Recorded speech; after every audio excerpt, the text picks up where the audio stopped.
அம்மாவால் வளர்த்தெடுக்கப்பட்ட இயக்கம். அது இன்னைக்கு ஒரு ஒற்றுமை இல்லாமல் இருக்கு. இந்த ஒற்றுமையை தான் நான் வலியுறுத்தி இத்தனை ஆண்டு காலமாக சொல்லிக்கிட்டு இருந்தேன். ஆனால் அப்போ நான் சொன்னது ஒரு சிலர் ஏற்றுக்கலை. அதனால தான் இன்னைக்கு இந்த பிரச்சனை ஏற்பட்டிருக்கு.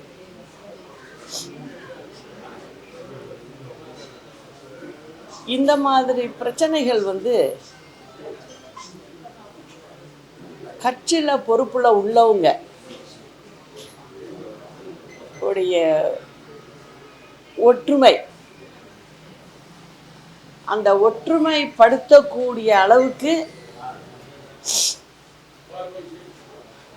அதுக்கு பெரும் பங்கு வகிக்கிறது என்னன்னா மனசு தான். அதை தான் நான் புரிஞ்சுக்கிறேன். இது நான் இப்போ புரிஞ்சுக்கிட்ட விஷயம் இல்லை. தலைவர் மறைவுக்கு பிறகு ஏற்பட்ட நிகழ்வுகள்லாம் உங்களுக்கெல்லாம் தெரிஞ்சிருக்கும். சின்ன வயசுக்காரவங்களுக்கெல்லாம் கேள்விப்பட்டு புரிஞ்சுக்கிட்டு இருப்பீங்க. நானும் பலமுறை சொல்லியிருக்கேன். அன்னைக்கு அம்மாட்ட ஒரு பழக்கம். எல்லாரும் அம்மாவை பற்றி சொல்லுவாங்க, ரொம்ப கோவக்காரங்க, ரொம்ப அழுத்தமாக எதையும் டக்குன்னு ஒத்துக்க மாட்டாங்க அப்படின்னு. அம்மா கிட்ட நான் பழகின வரைக்கும் நான் பார்த்தது அப்படி இருப்பாங்க சில விஷயத்தில். அது எப்போ அப்படின்னு பார்த்தீங்கன்னா தவறான விஷயங்களில் கண்டிப்பு நிச்சயம் வேணும், அது இருக்கும் அம்மாட்ட. அது நல்ல விஷயம்தான் நானே நினப்பேன். ஆனால் அதே சமயம் கட்சியில் சில பிரச்சனைகள் வரும்போது நான் தான் பக்கத்தில் இருக்கிறவன், எடுத்து சொல்லுவேன். அவங்களுக்கு எடுத்து சொன்னால் அதை கேட்டுக்கிறவங்க அம்மா. அதனால் எனக்கெல்லாம் பல பிரச்சனைகள் ரொம்ப ஈஸியாக நல்லபடியாக நாங்கள் முடிப்போம். அதுக்கு அம்மாவோட ஒத்துழைப்பு ரொம்ப இருந்துச்சு. நான் ஏன் அதை இவ்வளோ ப்ரெஸ்ஸுக்கு மத்தியில் சொல்கிறேன் அப்படின்னா, அம்மாவுடைய ஒரு பக்கத்தை மட்டுமே சொல்லுவாங்க எல்லாம். ஆனால் அம்மாவை போல் நியாயம் இதுதான், தர்மம் இதுதான் அப்படின்னு நம்ம எடுத்து சொன்னோம்னா அடுத்த பேச்சு இருக்காது. சரி செய் அப்படின்னு சொல்லுவாங்க. எனக்கு நானும் நல்லபடியாக தான் அதை செஞ்சு முடிச்சிருக்கேன். அதுபடி தான் ரெண்டாக பிரிஞ்சு வெவ்வேறு சென்னத்தில் நின்று கோர்ட்லையெல்லாம், சுப்ரீம் கோர்ட்லையெல்லாம் கேஸ் நடக்குது. அந்த மாதிரியெல்லாம் இருந்தப்போ கூட என்னால் ஒத்துமைப்படுத்த முடிஞ்சுது. அப்போ அதை சொல்லி புரிய வச்சு, நம்ம இப்படி இருக்கிறதுனால திமுகவுக்கு லாபமாக இருக்குது. நான் எப்போதுமே ரொம்ப யோசிப்பேன். எல்லா விஷயத்துலேயும் முடிவெடுக்கிறதுக்கு முன்னே எடுத்து தான் அதை செஞ்சு பழக்கம் எனக்கு. திமுகவுக்கு இடம் கொடுக்கக்கூடாது. திமுக என்பது நம்ம தலைவரை வெளியில் அனுப்பின கட்சி. அது திமுகவுக்கு எலக்ட்ரிசிட்டி பில்லு அவங்க ஆஃபீஸுக்கு கட்டக்கூட வழி கிடையாது. அதை கட்டினவர் புரட்சி தலைவர். நடிகராக இருக்கும்போது அவர் தான் எல்லா செலவையும் பார்த்துருக்கார். அவரையே கிள்ளுக்கிற மாதிரி தூக்கி போட்ட கட்சி இது. அதனால இதுதான் தீய சக்தி அப்படின்னு எங்கள் தலைவர் எங்களுக்கு அடையாளம் காட்டியிருக்கார். அந்த நினப்பில் தான் அதிமுக வளர்ந்துருக்கு. எங்களுடைய இரத்தத்தில் கூட திமுக எதிர்ப்பு தான் ஓங்கியிருக்கோம். அது மட்டும் இல்லை, அதுக்கு பிறகு அம்மாவுக்கு துணையாக நான் இருக்கேங்கிறதுனால திமுக எந்தெந்த வழியிலெல்லாம் எங்களை கஷ்டப்படுத்தி இந்த அதிமுகங்கிறத அழிச்சிடணுன்னு முடிவு பண்ணி வேலை பார்த்தாங்க. அப்போ கூட நாங்கள் 2 பேரும் பெண்கள் தான். நாங்கள் கொஞ்சம் கூட தலைவணங்களை. என்ன பண்ணுவேன் நீ பண்ணு, கேஸா போடு அப்படின்னு சொல்லி ஃபேஸ் பண்ணவங்க. இப்போ 4 வருஷம் நான் உள்ளறையும் இருந்துட்டு வந்திருக்கேன் இயக்கத்துக்காக. இது எல்லாம் நடந்துச்சு. இப்போ போய் கனவுல கூட எங்களுக்கு வரக்கூடாது. அதிமுககாரவங்களுக்கு கனவுல கூட வரக்கூடாது திமுகவோட அலையன்ஸ் போடுறதுங்கிறது. அதை விட தவறான விஷயம் வேற எதுவுமே கிடையாது. நான்லாம் அந்த சேதி காதில் விழுந்த உடனே 4 நாளாக சாப்பிட்டு 4 நாளாச்சு. தூக்கம் இல்லை எனக்கு. எப்படியெல்லாம் வளர்த்து வந்த கட்சி இது. நெருப்பாற்றில் நீந்தி நாங்கள் கரையில் ஏறின நாங்கள். அப்படி இருக்கும்போது அவங்களோட போய் கை கோக்கிறதா, இது எந்த விதத்துலையும் நியாயம் இல்லை அப்படிங்கிறதுல நான் என் மனசு தெளிவாக இருக்குது. இப்பயும் இருக்கும், நாளைக்கும் இருக்கும். இன்னைக்கு நான் வந்து டிவியில் நடந்த நிகழ்வுகள்லாம் பார்த்தேன். ஒரு சின்ன சந்தோஷமும் எனக்கு அதில் என்னன்னா, திமுக எதிர்ப்பு இருக்கு, எங்ககிட்ட உள்ளவங்கள்ட்ட இருக்கு அப்படிங்கிறதெல்லாம் எனக்கு அது பெருமை. அதே சமயம் எங்கள் ஆட்களுக்கு, எங்களுடைய இயக்கத்தை சேர்ந்தவங்களுக்கு நான் சொல்கிறது என்னன்னா, எல்லாரும் ஒத்துமையாகும். இப்பயும் அதை தான் சொல்கிறேன். நம்ம எங்கே தவறு செஞ்சுருக்கோம்னா அந்த இடத்துல தான். அந்த இடத்துல ஒன்றாக இருந்திருந்தால் இன்னைக்கு எந்த ஆட்சி இருக்கும்? ஒவ்வொரு தொண்டனும் அதை வந்து நினைக்கிறாங்க கீழே. அதை வந்து செய்ய தவறி இருக்கிட்டீங்க. சரி, இப்போ கூட ஒன்றும் இல்லை. ஏன்னா நாங்கள்லாம் வந்து எல்லாத்தையும் பார்த்தனாங்க. நாங்கள் அதாவது இந்த அளவுக்கு இந்த இயக்கம் இருக்குமா அப்படின்னு நினச்ச காலங்கள்லாம் இதே தமிழ்நாட்டில் இருக்குது தலைவர் மறைவுக்கு பிறகு. அதனால் ஒன்றும் அழிஞ்சு போடுறது கிடையாது. எங்களுக்கு அந்த வில் பவர் இருக்குது. நாங்கள் மீண்டும் வருவோம், மக்களுக்கு செய்வோம் அப்படிங்கிறது எனக்கு 100% இருக்குது. நான் எதையும் விளையாட்டாவே பேச மாட்டேன். ஆனால் இதுக்கு தேவை இப்போ ஒன்றே ஒன்று தான், ஒற்றுமை தான். அந்த ஒற்றுமை மட்டும் இருந்தால், எல்லோரும் ஒன்று கூடிட்டால், அதுக்கப்புறம் வந்து கடல் தான் அதிமுக. அதை யாரும் சுருக்கி எடை போட முடியாது. நிச்சயமாக சொல்கிறேன். அது வந்து எப்படி இருக்குங்கிறத நீங்கள்லாம் பார்ப்பீங்க, நிச்சயம் பார்ப்பீங்க. அதுக்கு உண்டான அறிகுறிகள் அத்தனையும் எனக்கு தெரியுது. நீங்கள் பார்த்தீங்கன்னா ஒன்றே ஒன்று, அதை தெரிஞ்சுக்கிட்டீங்கன்னா கூட போகும். எங்கள் இயக்கத்தில் உள்ளவங்க, அதாவது ஒரு பயிர் பண்ணியிருக்கீங்க, நெல் பயிர் பண்ணியிருக்கீங்க, அங்கே ஒரு நாற்று வளருது, அதில் உள்ள நெல்மணிகளோடு அது தூக்கி அந்த வெயிட்டை தாங்கி நிற்கிது. அந்த சமயத்தில் பெரிய புயல் மாதிரி காற்றடிக்குது. அந்த காற்றுல அது என்ன பண்ணுது? அந்த ஒரு நாற்று பண்ணுறத நீங்கள் செய்யுங்கன்ற என்ன செய்யுது? வளைஞ்சு கொடுத்து போகுது. அதனால ஒரு விவசாயி காப்பாற்றப்பட வைக்குது. அந்த நெல்மணி உதிராமல் பார்த்து ஒடிஞ்சு விழாமல் காப்பாற்றுது அந்த ஒரு சின்ன நாற்று. அந்த மனப்பான்மை மட்டும் இருந்தால் போரும், எல்லாத்தையும் சாதிக்க முடியும் அப்படிங்கிறத என் கருத்து. என்னை பொறுத்த வரைக்கும் இது வந்து ஒற்றுமைப்படுற நேரம். இதில் ஒற்றுமையோடு இருந்து நம்மளுக்கு முதல் எதிரி யார், அதை நம்ம ஃபேஸ் பண்ணணும்.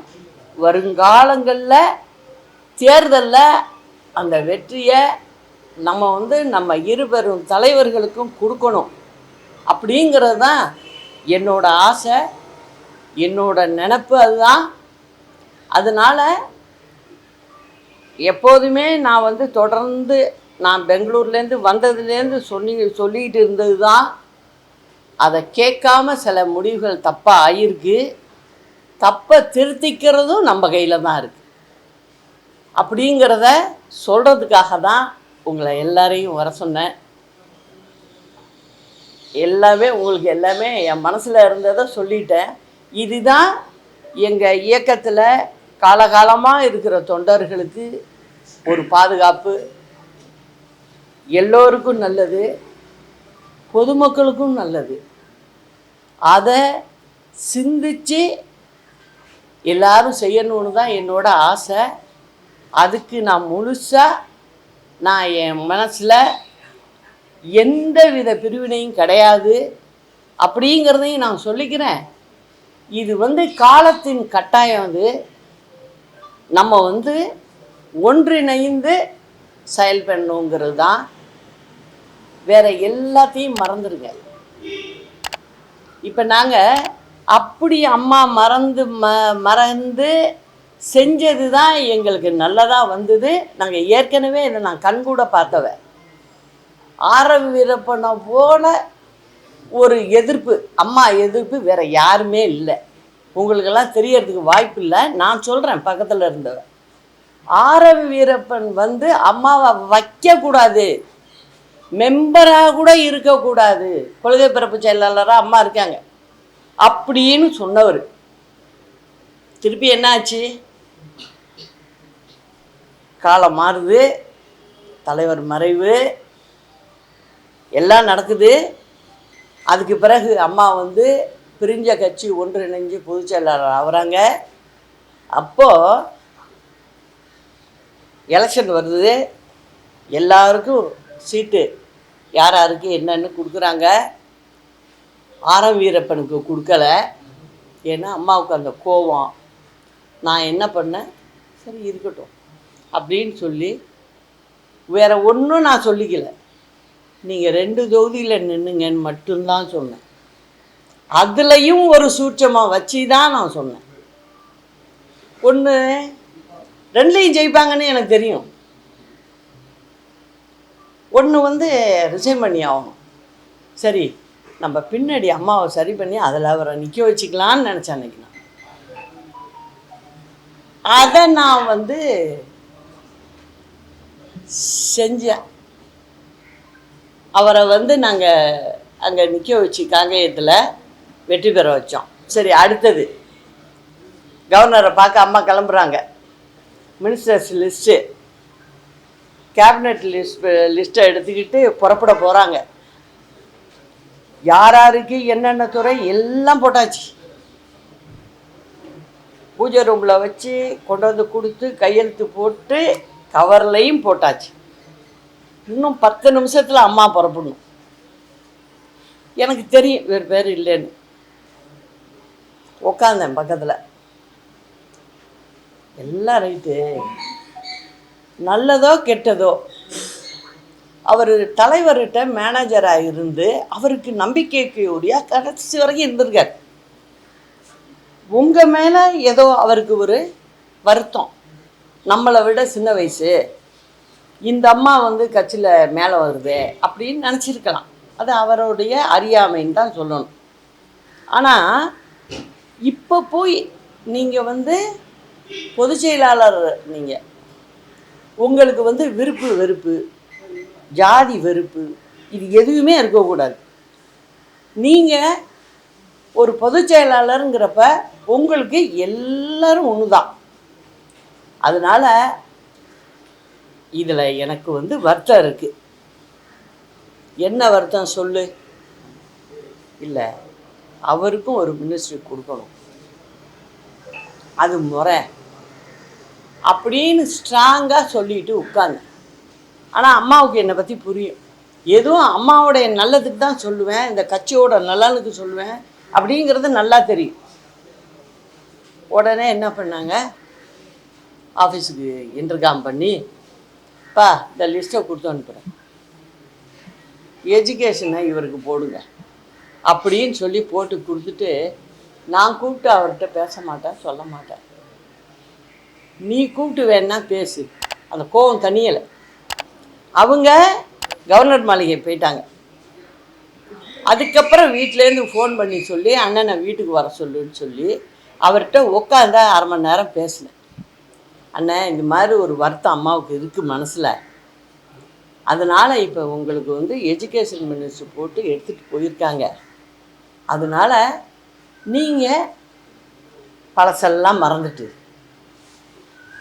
அவங்களுக்கு உதவியாக நீங்கள் வந்து அரசாங்கத்தில் மந்திரியாக இருந்து நல்லபடியாக இந்த அரசாங்கத்துக்கு நல்ல பேர் வர்றாப்புல செயல்படுங்கண்ணே போகிறோம் அப்படின்னு சொன்னேன். உடனே எந்திரிச்சு அவர் மனசே குத்திடுச்சு.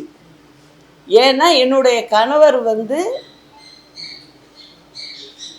இவருக்கு இப்படி அது ஏன்னா அம்மா கூட நாங்கள் பழகிறோன்னு, அதனால் அவர் என்ன சொல்கிறாரு, அம்மா உங்களுக்கும் பர்சனலாக நான் வந்து சில தவறுகளை பண்ணிட்டேன், அம்மாவுக்கும் நான் பண்ணிட்டேன், ஆனால் நான் இப்போ இந்த மந்திரி வரும் நான் எதிர்பார்க்கவே இல்லை, அவரே ஸ்டன்னாகி நின்றுட்டார், அதனால் நிச்சயம் நீங்கள் சொன்னபடி நான் நடந்துக்கோம்மா, ரொம்ப நன்றிம்மான்னு சொல்லிட்டு போனார்.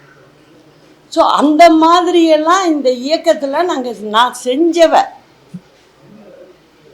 எந்த வித பிரதிபலனையும் எதிர்பார்த்ததே கிடையாது. எனக்கு கண்ணுக்கு தெரியறது அம்மா மட்டும்தான். அவங்களுக்கு என்ன பிரச்சனை வந்தாலும் அதை நகர்த்தி அதை கரெக்டாக கொண்டு போகணும் அப்படிங்கிறத மட்டும்தான் என்னுடைய வேலையாக நான் பார்த்துக்கிட்டு இருந்தேன். அதனால தான் இப்போ நடக்கிறதெல்லாம் பார்த்தது ரொம்ப மனசு வந்து புண்பட்டு போயிருந்தது. அதுக்கு இன்னைக்கு வந்து மற்றவங்களும் வெளிப்படையாக பேசி சொல்லிட்டாங்க, சொன்னது நல்லது. அதனால் எல்லாரும் ஒற்றுமையாக இருந்து செயல்படணுங்கிறது தான் என்னோட ஆசை. அதுக்கு நான் வந்து முழுமையாக யாரையும் வெறுக்கவோ இல்லை எல்லாரையும் அணைச்சி போகணுன்னு நினைக்கிறவ, அதை வந்து எல்லாரும் புரிஞ்சுக்கணும். இந்த இயக்கத்தோடைய பாரம்பரியத்தை புரிஞ்சுக்கணும். யார்னால் தொடங்கப்பட்டது, யார்னால் வளர்க்கப்பட்டது, அதனால் மக்களுக்கு எவ்வளோ பயன் நம்ம கொடுத்துருக்கோம் அப்படிங்கிறத நினச்சி எல்லாரும் ஒன்றிணைந்து செயல்படணும். அதுதான் எனக்கு வேண்டியது. அதனால் அதை எல்லாரும் சேர்ந்து செய்யணும். எல்லாரையும் யாருமே வெளில போனவங்க யாருமே வெளில விடக்கூடாது. எல்லாரையும் ஒன்றிணைச்சு நம்ம செயல்படணும். இது வந்து நாட்டு மக்களுக்காகவும் சொல்கிறேன், கழக தொண்டர்களுக்காகவும் சொல்கிறேன். அதனால் எல்லாரும் ஒருங்கிணைங்கிறது தான் இது வழியாகவும் நான் சொல்லிக்கிறேன். நிச்சயமாக இருக்குது. நான் இது இப்போ சொல்லலை, ஆரம்பத்திலே நான் சொல்லிக்கிட்டு இருக்கேன். ஏன்னா இந்த கட்சி எப்பெல்லாம் வந்து பிரச்சனைக்கு போகுதோ அது நல்ல மனுஷன் ஆரம்பித்த கட்சி, இது நல்ல மனதோடு ஆரம்பித்த இயக்கம், இது ஏழைகளுக்குன்னே ஆரம்பித்த இயக்கம், இது என்றைக்கும் துண்டா போகாது, ஒன்றாதான் இருக்கும். யார் முயற்சித்தாலும் அது நடக்காது.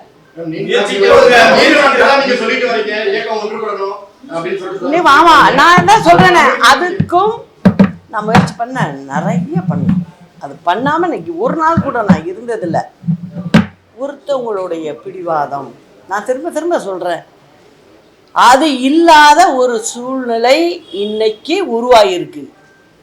அந்த சூழ்நிலை எல்லாரும் மனசு வச்சு செய்யணுங்கிறது தான் என்னோட எண்ணம். அதை தான் சொல்றேன். அதை தான்ப்பா எப்பா நான் சொல்றேனே, அது எல்லாமே நடந்தது, எல்லாமே நம்ம எல்லாருமே பார்த்துக்கிட்டு இருக்கோம். இதுக்கு ஒரு முடிவு வரணும். இந்த இயக்கம் வந்து நல்லா வரணும் அப்படிங்கிறது தான் நான் திரும்ப திரும்ப திரும்ப நான் சொல்கிறேன். அது நிச்சயம் நடக்கும். எல்லாரையும் நான் சந்திச்சதுக்கு ரொம்ப நன்றி. எப்ப நான் தான் சொல்கிறேன்ல, முதல்ல இயக்கம் ஒன்று சேரணும். ஒன்று சேர்ந்து நல்ல முடிவாக எடுத்து நல்லா செயல்பட கொண்டு போவோம். நான் சொல்லிவிட்டேன், நான் இப்போ ஆரம் வீரப்ப விஷயத்திலே உங்களுக்கு ஒரு கோடு கொடுத்தேன், நீங்கள் தான் புரிஞ்சுக்கணும் அதை. நான்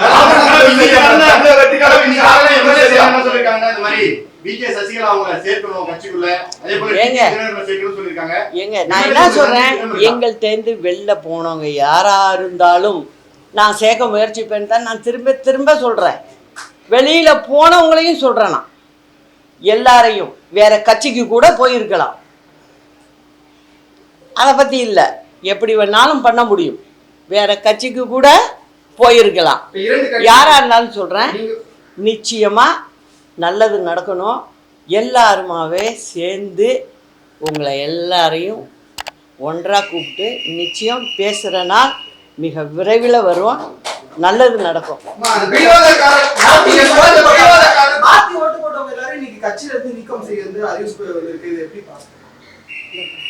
நான் தான் இது சொல்லிட்டேன்ல, எங்கள் இயக்கத்தை பற்றி நான் தான் சொல்கிறேன்ல, எப்படி எப்படியோ போகும், கடைசியில் சரியான ரூட்டில் வந்து நிற்கும். கவலையே படாதீங்க, அது எல்லாத்துக்கும் ஒரு நல்ல முடிவு வரும். மேடம், அந்த பிடிவாதக்காரருக்கு அந்த ஒன்றிணைவு இடம் இருக்கா? நீங்க குறிப்பிட்ட அந்த ஒருவருடைய பிடிவாதம் சொன்னீங்க, அந்த பிடிவாதக்காரருக்கு இந்த ஒன்றிணைவுல இடம் இருக்குமா? நான் தான் சொல்லிட்டேனேப்பா, எல்லாரும் ஒன்றும் சொல்லிட்டேனே. இதில் யாரையுமே நாங்கள் பிரிக்க விரும்பலை, நான் பிரிக்க விரும்பவே இல்லை. எல்லாரும் தவறே செய்திருந்தாலும் இந்த கட்சி அதாவது நான் தான் சொல்கிறேனே, தவறே செஞ்சிருந்தாலும் எல்லாருக்குமே ஒரு சான்ஸ் கொடுத்து அவங்களையும் சரி பண்ணுறது தான் எங்கள் கட்சியினுடைய ஆரம்ப காலத்து வழக்கமே. இன்னொன்று தலைவரை பற்றியும் சொல்லிடுறேன், அம்மாவை பற்றி சொன்னேன், அதுவும் நான் இருந்து பண்ணது, அதனால் சொல்கிறேன். எஸ்டி சோமசுந்தரம் மந்திரியாக இருக்கார், அவருக்கும் அம்மா மேலே, ஏன்னா அடுத்தது அவங்க வரணுங்கிற நினப்பு, வேறு ஒன்றும் இல்லை, அம்மா மேலே பர்சனலாக வேறு ஒன்றும் இல்லை, அப்படி இருக்கார். அவரும் என்ன பண்ணுறாரு, அம்மாக்கிட்ட வந்து சண்டை போட்டுக்கிட்டு, அந்த சண்டை வந்து பேச்சினால இல்லை, எழுத்துனால. ஒரு நிகழ்ச்சிக்கு கொள்கை பரப்பு செயலாளர் வந்து எந்த ஊருக்கு போகிறீங்கன்னு கேட்குறாங்க, வீர வணக்க நாள் நிகழ்ச்சி அது, அன்னைக்கு கேட்குறாங்க. அதுக்கு அவர் கொடுக்குறாரு, தஞ்சாவூர் போகிறேன் அப்படின்னு கொடுக்குறாரு. ஏன்னா அமைச்சர்கள்லாம் நம்ம கேட்டு அவங்க எந்த ஊருக்கு போகிறாங்கன்னு கேட்டுக்கிட்டு தான் பண்ணணும், அந்த மாதிரி ஒரு முறை. அதை பண்ணும்போது அவர் தஞ்சாவூர் போகிறேங்கிறாரு. ஆனால் தஞ்சாவூருக்கு அன்றைக்கி அவர் போகலை. தலைவர் வந்து சிஎம் வந்து வேறு ஏதோ வேலை கொடுத்துருக்காங்க, அதை செய்ய போயிட்டார் அவர். அதை அங்கே உள்ள மாவட்ட செயலாளர் மற்றவங்கள்லாம் இவரை நிகழ்ச்சிக்கு வரல அப்படின்னு சொல்லி, அப்போல்லாம் அவங்க மாதிரி மீடியா கிடையாது, பேப்பர் மீடியா தான். அதுலேருந்து வரும் பேப்பர் கட்டிங் அம்மாவுக்கு வரும். அம்மா வந்து கொள்கை பரப்ப சொன்னால் சும்மா பேருக்கு பக்கத்தில் டிகிரி போட்டுக்கிட்டு வேலை செய்கிறவங்க இல்லை, ப்ராக்டிக்கலாக வேலை செய்கிறவங்க. அவங்க எல்லாத்தையும் பார்க்குறாங்க. பார்த்துட்டு இவருக்கு ஒரு கடிதம் கொடுக்குறாங்க, ஏன் நீங்கள் வந்து நீங்கள் கேட்ட ஊருக்கு செல்லவில்லை, இவ்வளோ தான் கேட்டது. அதை அவர் ஒரு ப்ரெஸ்டீஜாக எடுத்துகிட்டு, இந்த அம்மா ஜூனியரு, நம்மள்கிட்ட எப்படி கேள்வி கேட்கலாம், நம்ம ரெவென்யூ மினிஸ்டரு அப்படிங்கிற ஒரு வருத்தம் அவருக்கு. அதை வச்சு என்ன பண்ணுறாரு, அவர் கட்சியிலேருந்து வெளில போகிறதுக்கு ரெடி பண்ணி, அவர் வெளில போனதுக்கு காரணமே அந்த ஒரு ரீசன் தான். அதுக்கப்புறம் என்ன ஆகுது, பின்னாடி ஒரு நேரத்தில் அவர் வேறு யாரும் இல்லை, எனக்கு உறவினர் தான். அதனால் தலைவர் என்னை கூப்பிட்டு வந்து, இது மாதிரி உங்கள் உறவினர் தானே அவர், என்ன அது இப்படி பண்ணிட்டாரு அப்படின்னு சொல்கிறார். அவர் கட்சை விட்டு வெளில போகிறதுக்கு முன்னே ஒரு நிகழ்ச்சி நடக்குது. என்ன, முதலமைச்சர் வந்து நேராக அவருடைய இல்லத்துக்கு செல்கிறார், எஸ்டி சோமசுந்தரம் இல்லத்துக்கு செல்கிறார். போய் நைட்டு உட்காந்து எங்கே அப்படின்னு அவர் மனைவிட்ட கேட்குறாரு. அவங்க மனைவி என்ன சொல்கிறாங்க, வெளில போயிருக்காருங்கிறாங்க. ஒரு சிஎம்கிட்ட வந்து வீட்டுக்குள்ளே இருக்கிறப்ப வெளில தெரியாமையா போகும். அவர் ஒன்றும் காமிச்சிக்கலை, அங்கே உட்காந்து கேட்குறாரு. கேட்டுட்டு நைட்டு இரவு 12 மணி வரைக்கும் அந்த வீட்டில் உட்காந்துருந்து, இவருக்கு பசிக்குது தோசை போட்டு கொடுங்கம்மான்னு கேட்டு அந்த அம்மா தோசை போட்டு கொடுத்து சாப்பிட்டுட்டு வீட்டுக்கு வராரு. இந்த விஷயத்தை எனக்கு சொல்கிறார், இது மாதிரி நடந்துச்சு. ஆனால் மறுநாள் அவர் கட்சை விட்டு போயிட்டாரு. தலைவருடைய ஸ்டேட்டஸ் என்ன அன்னைக்கு, அவர் போய் எஸ்டிஎஸ்சி வீட்டில் உட்காந்து பேசணும்னு அவசியமே இல்லை. அந்த மந்திரி இல்லைன்னா வேற ஒரு மந்திரியை போட்டுட்டு போயிடலாம். ஏன்னா எங்கள் தலைவரோட குணம் எங்களுக்கு தெரியும். அப்படியாப்பட்டவர் இல்லை. அவர் முடிஞ்ச வரைக்கும் விட்டு கொடுத்து போவார். நான்லாம் அவர்கிட்ட கற்றுக்கிட்டது தான் அது. விட்டு கொடுத்து போவார். ஒரு மந்திரியை இவர் தான் உருவாக்குறாரு. அந்த மந்திரி வீட்டுக்கு போய் மத்திசம் பண்ண போகிறார். இது எங்கேயாவது நடக்குமா? ஆனால் நடந்துச்சு. அதுக்கு பிறகு இவர் போயிட்டார் வெளில. அப்படியும் இவர் தலைவர் இருக்கிற வரைக்கும் அங்கே வீட்டுக்குள்ளே வரல, வீட்டுக்குள்ளே ஒளிஞ்சிருக்கார். அதுவும் தலைவருக்கு தெரியும். சரிம்மா வந்தால் சொல்லுங்க, நான் வந்துட்டு போனேன்னு போயிட்டார். திரும்ப ஒரு 2-3 வருடம் ஆச்சு. அதுக்கப்புறம் அவர் சென்னை ஆழ்வார்பேட்டில் பாஸ்டன் ஸ்கூலுக்கு பக்கத்தில் தான் அவர் குடியிருந்தார் ஒரு வீட்டில். அப்போ நாங்கள் வாக்கிங் போகிறோம். அப்போ யதார்த்தமாக என்னை பார்த்துட்டாரு. பார்த்துட்டு நான் இங்கே தாம்மா இருக்கேன்னாரு. சரி இவ்வளோ சொல்கிறாரு, நம்ம போய் என்னென்ன இங்கேயா வீடுன்ட்டு ஒரு நிமிஷம் பேசிட்டு வந்துட்டேன். இது தலைவருக்கு தெரிஞ்சிருக்கு. எனக்கு உடனே வண்டி வருது, தோட்டத்துக்கு கூப்பிட்றாங்க, நான் போகிறேன். தலைவர் சொல்கிறார், என்னம்மா உங்கள் உறவினர் கூப்பிட்டாரா, என்ன பேசுனீங்கன்னு. இது மாதிரி இருந்தேன்.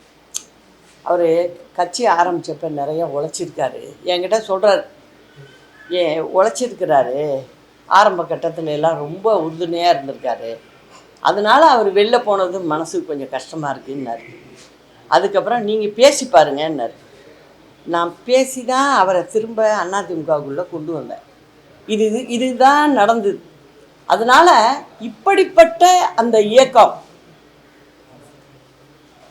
தலைவரே அப்படி இறங்கி பேசக்கூடிய ஒரு தொண்டன்ட்ட அந்த மாதிரி இயக்கத்தில் இப்போ இந்த மாதிரி பண்ணுறது எந்த விதத்துலையும் நியாயம் கிடையாது. அதனால் இதெல்லாம் நான் ஏன் சொல்கிறேன்னா, அவங்களுக்கெல்லாம் தெரிஞ்சிருக்க வாய்ப்பு இல்லை. அவங்களும் தெரிஞ்சுக்கணும், இதை பார்க்கணும். எல்லாரும் ஒத்துமையாக நல்லபடியாக இந்த இயக்கத்தை நடத்தணும். அதுதான் நல்லது, நாட்டுக்கும் நல்லது, மக்களுக்கும் நல்லதுங்கிறத சொல்லிக்கிறேன்.